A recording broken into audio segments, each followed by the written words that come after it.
Hello, this is V. Scott.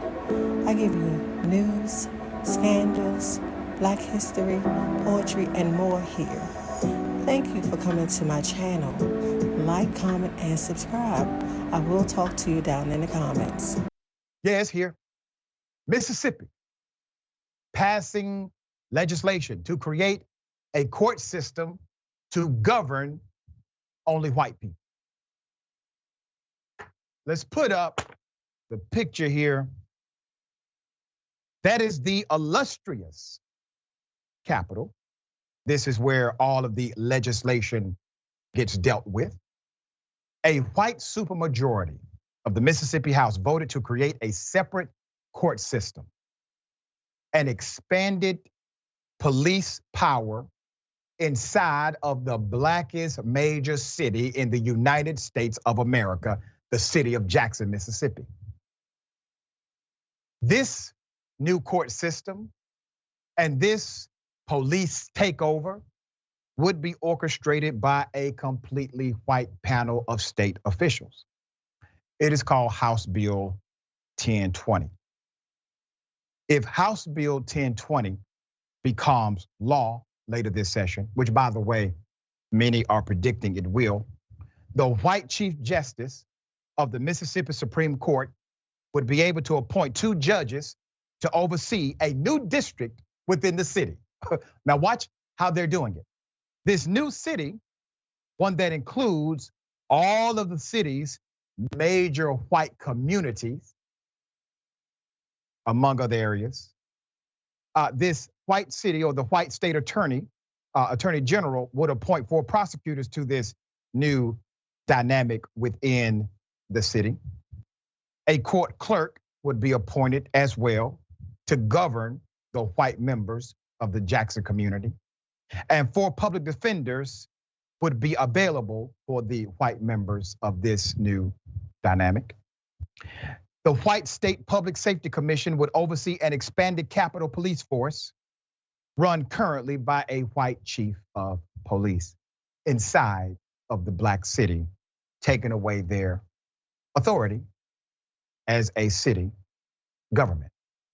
There's more. After thorough and passionate dissent from black members of the House, the bill passed 76-38. 76-38, primarily along party lines. The bill would double the funding for the district to $20 million in order to increase the size of the existing Capitol Police Force.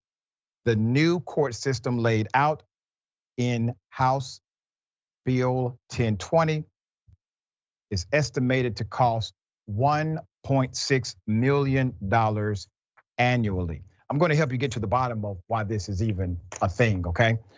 Let's put up, let me first do this. Put up the black folks who voted for this damn bill. Okay, let me help you out here.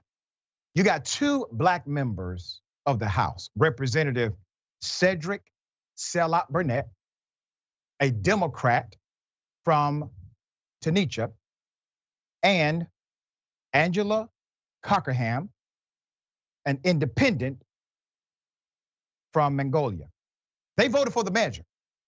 Now, why do you think they voted for the measure? Who the hell knows? Maybe they were promised something.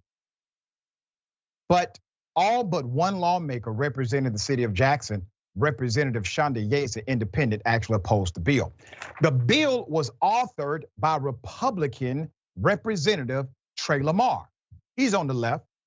It was sent to Lamar's committee by Speaker Philip Gunn on the right. Instead of sending it to the House Judiciary Committee where it was supposed to go, they decided it would have a better outcome in another committee. Many House members who represent Jackson on Tuesday said they were never consulted by House leadership about the bill. Much of the debate centered around the issue of creating a court where the black majority in Hinds County would not be allowed to vote on judges. When asked why he could not add more elected judges to Hinds County rather than appointing judges to the new district, Lamar said, "This is the bill that is before the body. We're going to vote on it." Listen, please understand what they're doing. Jackson is roughly 80 to 83% African American. But very prominent white people do live in Jackson, including statewide elected officials. The white legislative body, the primarily white legislative body, they have to govern from Jackson. That is the location of all of their legislative everything. So what are they really saying? They're saying they do not want to be governed by Black people.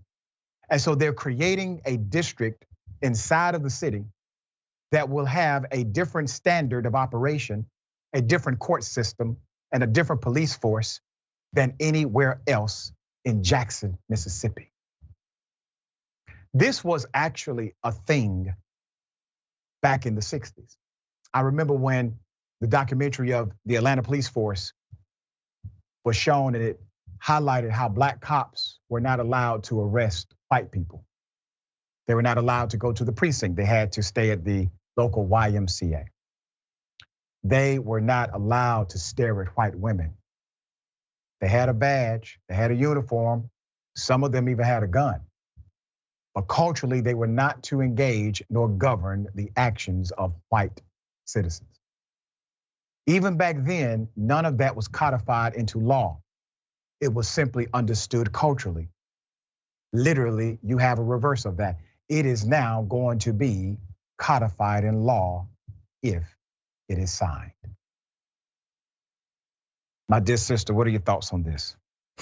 You know, we've always heard that there are two justice systems in this country. You know, we're not all playing by the same rules, and we're not all being governed by the same set of rules. Mississippi already has a less than stellar reputation, to put it nicely, in this country. And it's clear that they take pride in their racist past and their racist present. And they seem adamant to ensure that Mississippi has a racist future. You know, this is a case of a minority governing a majority. And whenever that happens, you tend to see really oppressive measures of governance put in place. If they don't have the majority on their side, they have to find ways to pacify and manage and control that majority. And that includes stifling their voices within the community and essentially taking away their rights. And the thing with laws is that there are always loopholes. Whatever somebody wants to happen usually can be made to happen within those laws. Or in some cases, you see things happen outside of the law, but if there's no oversight or no meaningful opposition, then who cares? Do whatever you want. Yeah, so we will obviously follow this story. This is, once again, one of those places where likely it is going to act as a first of many. Okay, so we have to pay attention to something like this.